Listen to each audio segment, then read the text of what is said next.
Are the Orioles for real? Are they not? Connor Newcomb of Locked On Orioles is stopping by for his thoughts. And by the way, the Cardinals figured out they should probably win the first game of a series. You are Locked On MLB, your daily MLB podcast. Part of the Locked On Podcast Network, your team every day.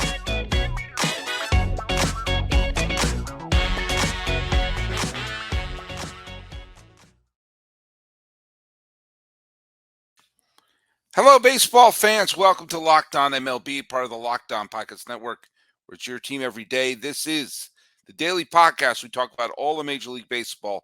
I am your host, Paul Francis Sullivan. Please call me. Where's my lower third? It is right there. You can call me Sully. I am an Emmy-nominated television producer who has been a baseball podcaster for the last decade or so, and I'm now in my fifth season as a host here on the Locked On Podcast Network, where it is your team every day. Hey, follow us on YouTube. Follow us on Instagram.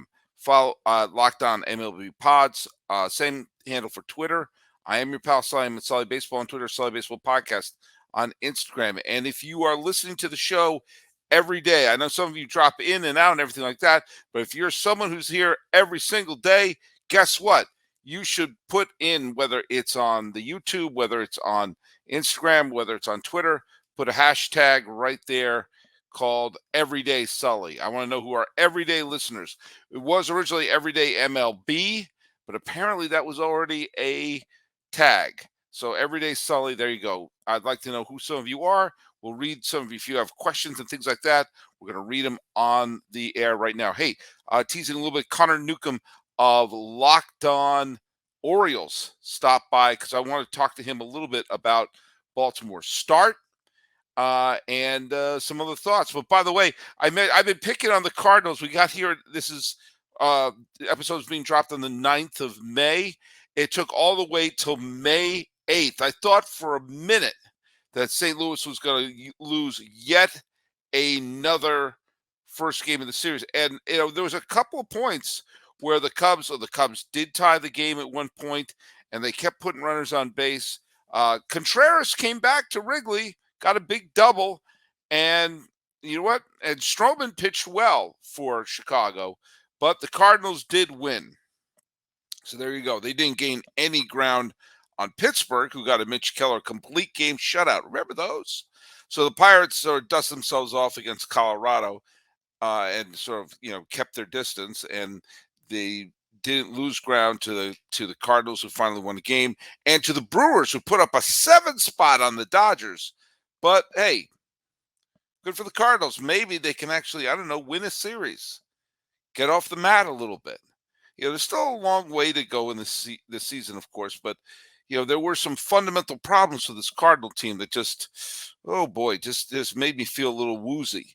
Now, the Angels wound up winning a 6-4 game against the Astros, which means they're starting to hold their own at the top of the American League West. Oddly, the Astros are a game under 500. Again, a hell of a long time to go before the end of the season, but still interesting that the Astros are not off to that great start, and the Angels have dusted themselves off.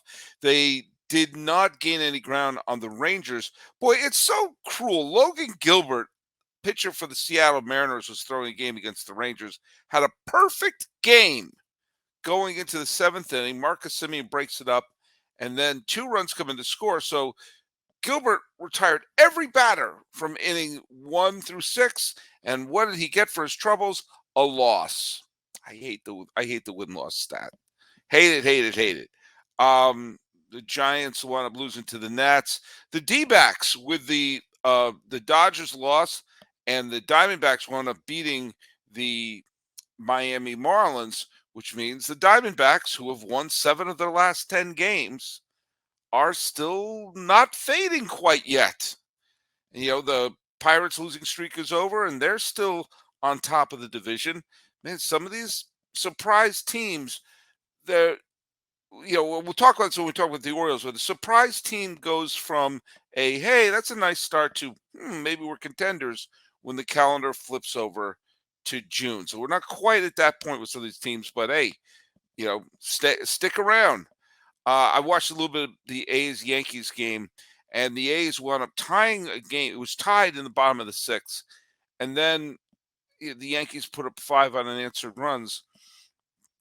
It's really rough watching this A's team. It is a minor league team. They're dying on the vine. There may be troubles with the site in Las Vegas. Maybe they should have spent some money on the team and maybe doing some, I don't know, upkeep on the stadium instead of pining for Las Vegas. But that's a different podcast, one that I've captured a lot. Hey, there was a lot of big innings. The Royals put up an eight spot in the sixth inning to go up in the White Sox. The White Sox look like they may have been having a little momentum on their side, but having the Royals put an 8 spot on them isn't really the way to inspire a heck of a lot of confidence in the club. The other game was the Rays. McClanahan got another solid start. I don't like to look at win-loss records because I think that those can be misleading. It is a little eye-opening when you see his record is 7-0. Could mean anything, but his ERA is 1.76, and 6 shutout innings sure goes a long way in making that happen for the Rays. Wander Franco got a couple of hits on there. Home run was it Lowe or Lau? One of the two. Come on, let's have some consensus on our names. And Gibson, who pitched for Baltimore tonight, did well. I mean, 6 innings, 2 runs. But Baltimore wound up losing the game. And, they had a very easy first part of their schedule. And now they're getting to the parts where they were playing the Braves and the Rays. They've been holding their own in each of the games, which is a good sign. It'd be nice for them if they won a couple of the games that they're, hanging tight with them. But once again, the Orioles are off to a really good start. Connor Newcomb is the host of Locked On Orioles, and he's going to stop by. And we're going to talk about that start and what it means for the American League East. But first, let's talk a little bit about FanDuel. Now, let me tell you something. This is the best time. My personal favorite time in sports is baseball playoffs. But if you just want a great sports smorgasbord, say that 3 times fast, in front of you, you got the NHL playoffs. Then you have the bubble teams like the Heat and the Lakers are making some big strides in the NBA playoffs. I bet if you put money down on the Heat and the Lakers to make a run for the conference finals, you would have made a nice, pretty penny. And guess what? Where you should have gone to those bets is FanDuel. And right now, new customers can get a no-sweat first bet up to $1,000. That's $1,000 back in bonus bets if your first bet doesn't win. And you probably would have been betting on whomever the Lakers or the Heat are playing next. You got great promotions every day on FanDuel's safe and secure app. Don't worry about your money there. That's going to go to the wrong people, and you get paid instantly. And there's no better place to bet on all the playoff action than America's #1 sportsbook. Visit FanDuel.com/lockedon. Get a no-sweat first bet up to $1,000. That's FanDuel.com/lockedon. FanDuel, the official sports betting partner of the NBA. Well, as promised, we have with us once again, for the first time this season, we're having Connor Newcomb of Locked On Orioles as our guest. How you doing, buddy? I am doing well. I know we're going to talk about this, but I am podcasting about a baseball team that has expectations in early May, which it's been 6 years, I think, for this team for that. So that's been nice. Yeah. I think it's been a while. I think Obama was president. Yeah, the last time. But let's get down to a couple brass tacks things here. The Orioles did have a surprising year last year. They got their nose above 500, and I'm going to bring up the Kansas City Royals a few times here because I remember in 2013, after being irrelevant for like 2 decades, the Royals put together a winning season, and you started to see some of the pieces: Moustakas, Gordon, Lorenzo Cain, Perez. They made the deal that was controversial at the time of swapping, of bringing in Shields for Will Myers. Also brought in Wade Davis. But you saw like, oh, look at that, they had a winning year. They were competitive. They didn't win it that year, but you got the sense of, okay, this is a team that's finally, after all these rebuilds, are finally starting to make the Rubik's Cube come together. I got that. I kind of felt that the same way with last year's Orioles team. That all the years, oh, we got this player coming up, that player coming up, and finally you saw, the Mountcastles, the Richmonds, the Santanders, all the players they put together a decent year. So that brings in for this year, is this team going to be the 2014 Royals, who went on to go to the got to within one swing of winning the World Series, actually, and won it the next year? Or are they going to be the 2021 Royals, which I bet you forgot at this point in the season were in first place, and then after that fell off of a cliff? This is a strange time for the Orioles, where they'll be tempted by the dark side. And they've been playing tomato cans up until recently. And they had a competitive series against the Braves, but they lost those two heartbreaking walk-off games, and now they're playing the Rays. What is your take on what this Orioles team is right now? Are they a team that beat up a lot of bad teams and are going to face the music, or are they a scrappy team that's going to show their mettle?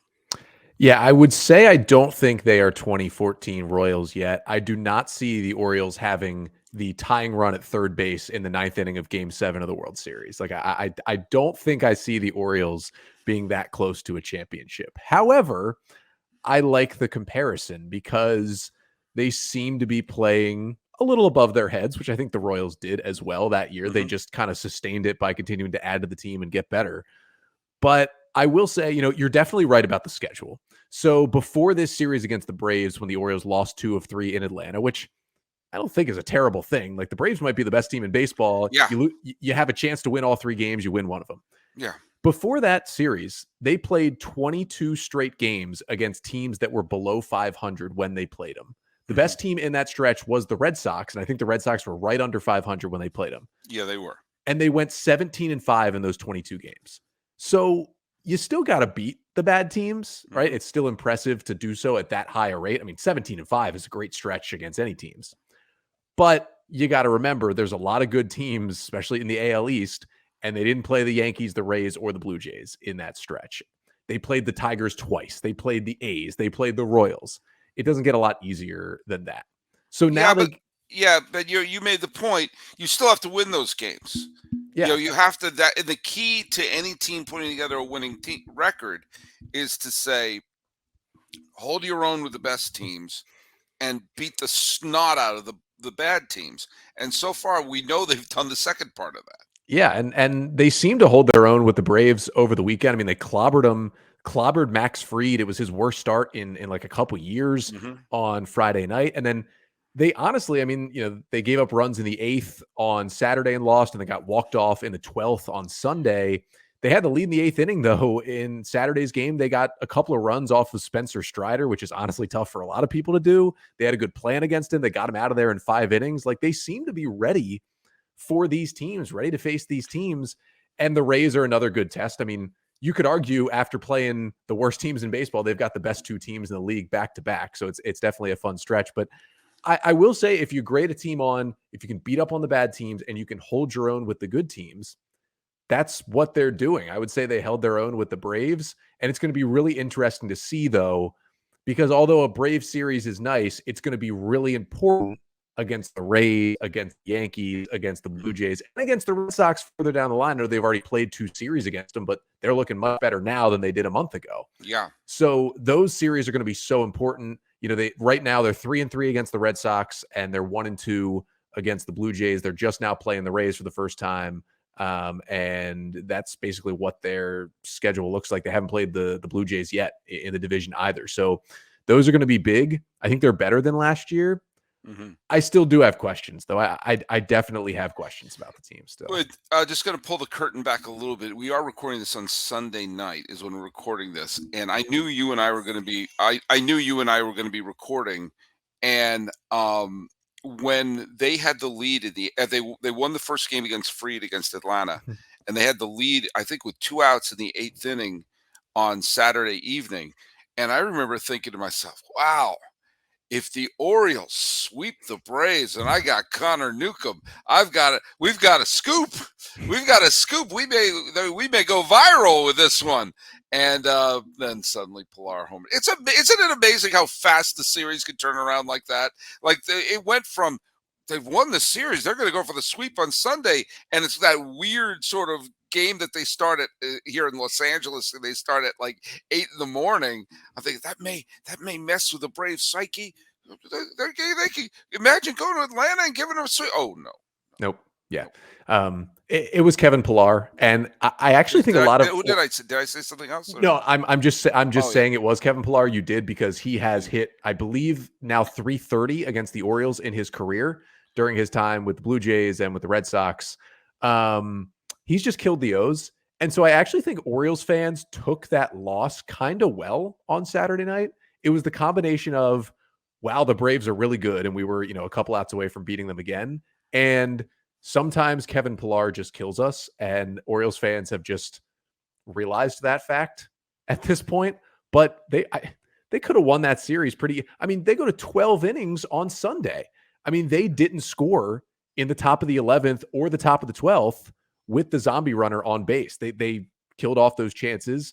When you get a 0 in extra innings in the new rules, you kind of feel like you got to win in that inning, right? Like every time you get a 0, you got to feel like this is our time. Oh yeah, to win it. And they got they scored in the 10th, couldn't get the 0 in the bottom half, but then you get the 0 in the bottom of the 11th, and you're fired up, but you're like, that should have won us the game, except for the fact that, well, we didn't score in the top of the 11th, so here we go onto the 12th, and they lose. But they were in those games, and win or lose, game 33 and 34 of 162, I feel like they can still get better. So it's tough. I really just need to see like a larger sample size of games against teams like the Braves. That's really what it comes down to at this point. I know what they're going to do against bad teams. They're going to give up some runs, but they're going to beat them. Now, what can they do against a team that, I mean, no one will be surprised if Braves won the World Series this year. Like, what can they do against these kind of teams? We're here with Connor Newcomb, the host of Locked On Orioles. I want to, first of all, for whatever reason, I'm comparing these Orioles to lots of Royals teams. And I hope it's not bringing up nightmares of the 2014 American League Championship Series. It is, but we can continue. All right, we'll move on. Another common factor, though, is that the Orioles seem to be taking advantage of the new stolen base renaissance that we have right here. I mean, you've already got Mateo's in double digits of stolen bases, Mullins in double digits of stolen bases. They're using and it's not just the stolen bases, they're using the running game, and they're using going first to third and putting a lot of pressure on the defense. I've seen that happen in a bunch of the games there where it's okay, they're not quite the Whitey Herzog Cardinals or Royals for that matter, but they are showing that they are taking advantage of that because they don't have big slugger numbers. They don't have the big thumpers in their lineup, and yet they're scoring a lot, and the offense is very productive.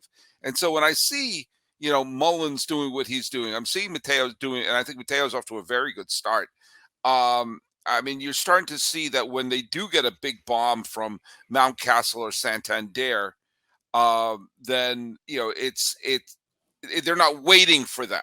That they're actually, God forbid, manufacturing runs and not just sitting back and waiting for the bomb. Yeah, and it's not a lot of solo homers because they've got those runners on base. They're creating the running game. When those guys do go deep, which they're not doing as much as they had last year, a 3-run homer helps you a lot more than a solo shot. And, Santander hit a grand slam on Friday night in the win, and they've been really good with the bases loaded, really good with runners in scoring position this year. They've been top 5 with runners in scoring position. So even if it's not a hit, they're converting with a sac fly, or even sometimes an RBI ground out will get the job done, with the infield back. So they've been able to do that, kind of avoid the strikeouts. That was their issue Sunday. They didn't do anything with runners in scoring position, but besides that, it's been good.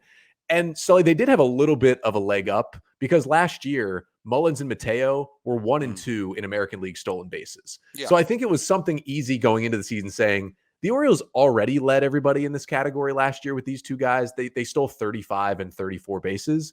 So everybody was already thinking, could both these guys get to 50 with these new rules?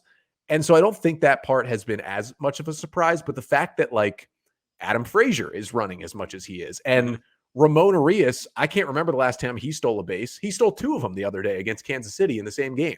So at some point, these other guys are realizing, hey, they're so worried about our hitters. They're so worried about Mateo and Mullins getting on base. Maybe we can swipe a base. Maybe we've got a little bit of speed and enough to do something on the base paths. And so it's been really fun to watch. And it is nice because the Buck Showalter Orioles teams relied on the home run ball really more than anybody. They had a bunch of dudes who some could play defense and some really could not, but they were all large and had a lot of power. They played in what back then was very much a hitter's ballpark. And between Chris Davis and Adam Jones and Manny Machado and Mark Trumbo and Matt Wieters, all these guys it was home run or bust. And it got into the postseason 3 times, but they didn't really advance deep. This is a good offense. Those were good offenses. This is a good offense in a very different way, as you said. And it's guys who hit singles and doubles and steal bases and, get the job done with runners in scoring position. I think they're one of the top teams in like sacrifice flies this year, which is an odd stat, but kind of a good stat to be leading baseball in. And so you combine all those things and you take a look at the fact that they can score with the best of the teams. Can they pitch with the best of the teams? At this point. But they can score in a lot of different ways. And you mentioned Jorge Mateo. He's not just running. He's hitting over 300 this year. And he's cut his strikeout rate like insanely down from what it's been in his career. And when a guy with that much speed who hits the ball hard just puts it in play, he becomes a really valuable player. And, he's hitting 6th and 7th sometimes in this order. So they've been impressive, and some of their best guys haven't even really gotten going yet. I'm going to bring up a couple of points of what I think they need to improve on, but I'm going to stay positive for a second.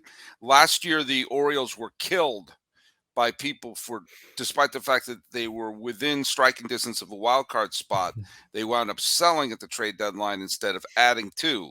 Well, the trade of Jorge Lopez to Minnesota, no one's complaining about that anymore because Yennier Cano, as of this recording, I don't think he's let up a run yet in this season. And when I think the weakness of this team so far has been the starting rotation, but I do think that a big strength has been their bullpen and having Bautista's obviously having a fine season, but having a new weapon like Cano be someone who is super reliable, I think that goes a long way, especially when you see some of their starters are not putting up the numbers you were hoping they would. Yeah, and even Bautista has had a little bit of a mechanical issue where he's walking a few more guys, and it doesn't matter because Yennier Cano has allowed 2 hits, no walks, and I believe 19 strikeouts through 14 scoreless innings. He didn't even make the opening day roster, Sully.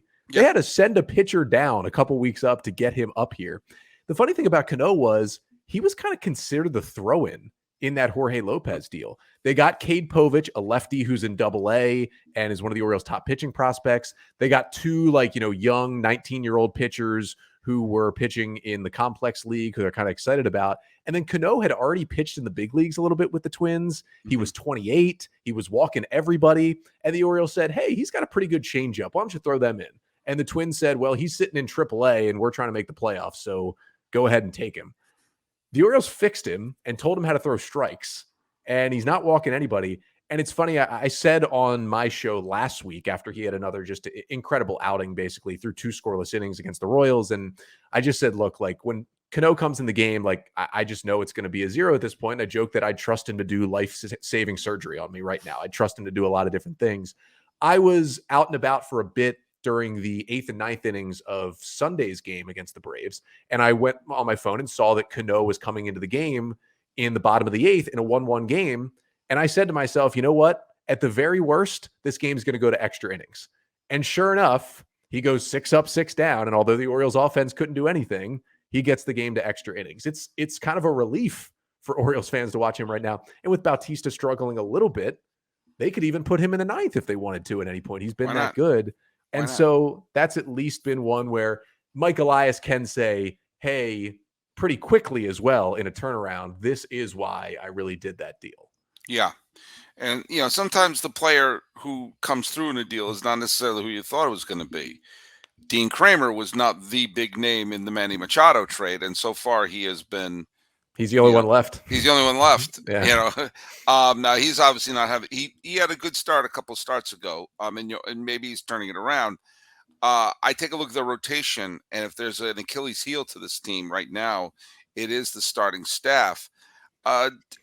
Especially when you see some of the high ERAs and low inning pitch numbers playing against the A's and the Tigers and all them of the world, you would think that they would have a more robust rotation. That would be able to feast on some of those lineups. What do you think is going on there, and should they be in the market to try to get especially if the White Sox fall? I mean, you'd be the Dylan Ceases of the world would be available, although the White Sox bats came alive in Cincinnati over the weekend. What do you think the main priority is for the team, especially if they're going to try to make a run at it? Yeah, it's got to be starting pitching, and it was better in Atlanta. You mentioned Dean Kramer. He gave up a run over 6 innings, which was really good for him. Yeah. Kyle Bradish struggled, but it was 2 runs over 5 innings, and he got through it. Tyler Wells, 1 run over 5 innings Sunday, but you hear the common theme. Even when they're limiting runs, 6 innings, 5 innings, 5 innings. That is a lot to put on your bullpen every single night. Even if you have a top 5 bullpen like the Orioles have right now, you'll wear them down. You'll wear them the hell down if you don't get someone who's an innings eater. Sully, it's exactly what happened last year. The Orioles had, I think, better starting pitching last year than they have right now. But that bullpen, if you remember, that was really the reason the Orioles finished above 500 last year. And which is why the Jorge Mateo trade caught everyone off guard. Yep. It was like, this is you're trading away from your strength. Yeah, this is your closer. And now that bullpen wore down in September. And when the Orioles found themselves 2 games out on, September 5th, and they realized, oh, wait, this is for real. That's when the bullpen started wearing down from overuse last year. And that became an issue. I'm worried it's going to happen again. I think the other big issue is Kyle Gibson. They signed to be an innings eater. He's been okay. He's had some good starts. He's had some bad starts. I don't think they expect him to be an ace, really. He's 35-year-old Kyle Gibson. I think the big issue, Sully, has been Cole Irvin, who they traded for from the A's. This is a guy who's pitched just shy of 200 innings each of the last 2 years for Oakland. They didn't trade for him to strike out 10 guys to start. They traded for him to pitch 7 innings every time he goes out there, whether he gives up 5 runs or 1 run. Cole Irvin was horrendous after 3 starts, and they optioned him to AAA, and he is still down there. That is, I think, the number one issue. They specifically targeted him, sent a prospect to Oakland. It takes a lot. I thought he was hurt. Yeah, it's a send down. It takes a lot for Mike Elias to trade away a prospect. He did that to get Cole Irvin, just to say, you know what, we have somebody who's going to throw 190 innings. And he was so bad. And you look at this rotation, it's not like there's 5 amazing guys who stole the spot from Irvin.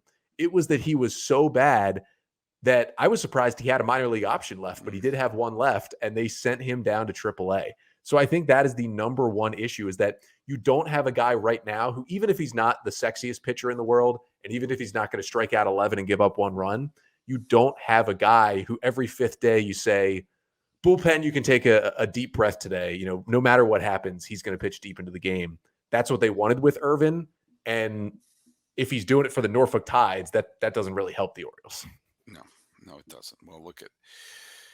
Well, you help listeners by putting on your show every day at Locked On Orioles. Connor, this is your first appearance on the show this season, so hopefully maybe we'll have you back maybe when the Orioles are playing great down the stretch. I know some of you are hearing this on Locked On Orioles, some of you are hearing this on Locked On MLB. Tell people where they can follow your show. Yeah, you can get the show anywhere you get your podcasts, 5 days a week, covering the Orioles, episodes out every morning, and on YouTube. Make sure to like, comment, and subscribe to the Locked On Orioles YouTube channel. And you can follow us at Locked On MLB Pods on Twitter and on Instagram. I'm your pal Sully. I'm at Sully Baseball on Twitter, Sully Baseball Podcast on Instagram. Hoping the birds will fly high, because that'll make Connor Newcomb's job a lot easier at Locked On Orioles. This has been a Locked On Orioles, Locked On MLB crossover. Where are you? You're over at Keys Connor Newcomb. My name is Paul Francis Sullivan. Please call me Sully.